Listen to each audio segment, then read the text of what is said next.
Meanwhile, now to Canada, where police are threatening to arrest Freedom Convoy protesters without a warrant. Yeah, and listen to this. A court in Ontario freezes access to over $8 million in donations for these protesters. This time with Give, Send, Go.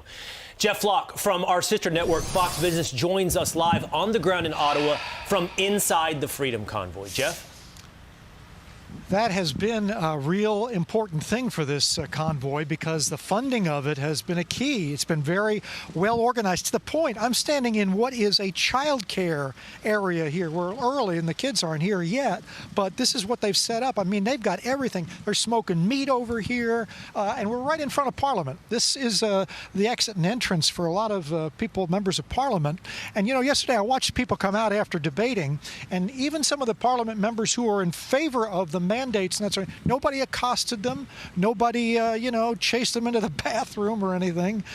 This has been a very peaceful, in my view, very peaceful protest throughout. Occasionally you get somebody who's, starts a little trouble, but generally this is a peaceful movement here that has gone well beyond the truckers.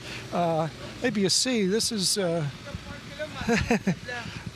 and you often hear the tones of French because there are plenty of French Canadians here. Yeah, that's la petite Québec ici. Why are you here? To get our freedom back. I don't want to raise my kids with masks and QR codes, so that's why we're here. What are you making this morning? Bacon and eggs. I just started, so I'm cooking the bacon first, and we have plenty of eggs. So it sounds like you're here for the long haul. Yeah, I'm here since day one, so it's been 15 days. We're in Ottawa right now. I'm with my wife and kids, so we're here to stay. You feel very deeply about this to make that kind of a commitment. Yeah. Like we're all in this together, but people don't realize how we struggling in this, and we need a QR code for this or QR code for that, and so it's like too much. Yeah, it's too much. And the pressure we have to get vaccinated, there's something about it that just don't work. Are you vaccinated? It's medical information. It's not of your business.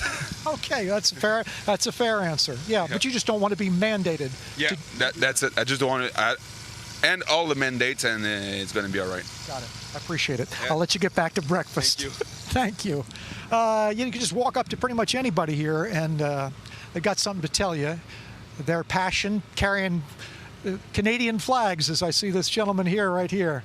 Tell me why you're here, sir. I'm a 60-year-old grandfather who's been fired from his job by General Motors of Canada on December 12th. They told all non-vax people to just leave. They've cut us all out. My 31-year-old son has lost his job. He will be in April. He's been told he's gone because he's not vaxxed. And my daughter, who was pregnant in the fall and being asked to vax, had to leave early and give birth to a child prematurely after the government was harassing her to take the vaccine. So my family has been impacted in hundreds of thousands of dollars. My son-in-law has his own business, consulting business, and he's losing tens of thousands of dollars. The government has decided to punish their people, and I'm here to stop it. You feel very passionate about this. I will die to protect my family and my children from overreach by the government. I'm here for peace, for love, and satisfaction of people living in a country in unity.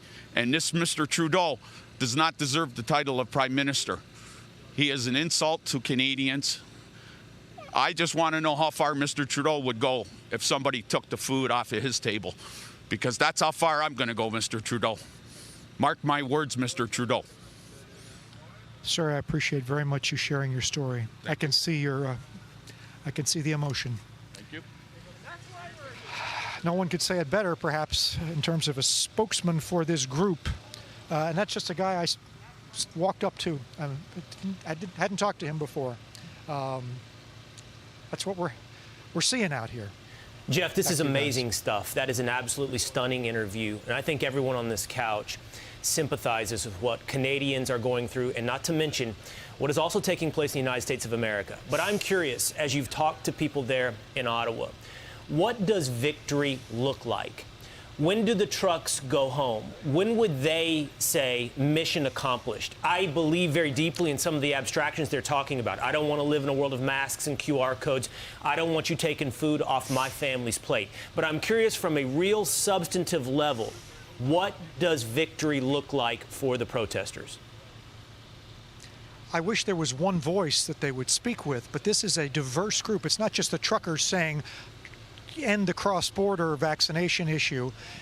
The mandates, there are people that say the mandates all need to go away. This has brought together people that feel passion about this government across a host of issues. I do think the trucks go away if you do get an end to the mandates and the government backs off of that. But that's not as simple as, it's not just the federal government here, it's the individual provinces as well. So it's complicated.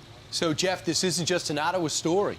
I mean, the fact is they've stopped border crossings at Windsor, Alberta opposite Montana, at Emerson in Manitoba, across from North Dakota. So this is affecting America. This was an Ottawa trucker story, but now it's a Canada, North America freedom story. Don't you agree? The power of these trucks and truckers, is playing out all across the border. Of course, as I've covered the auto industry for years, and there's so much cross-border traffic there, can't take place right now. This harkens back to, the 20s and farmers. Remember the farmers? Well, you don't remember it. I don't either, but I read history. The farmers coming to Washington and bringing their plows in the streets of Washington. That's some of what you're seeing here. I mean, and these trucks, they're talking about maybe trying to, tow them out. We're going to make them leave. Good luck with that. We're talking hundreds of trucks. If you've ever seen a big rig towed by, a wrecker somewhere, that's not an easy thing, especially with maybe thousands of people saying we don't want that to happen.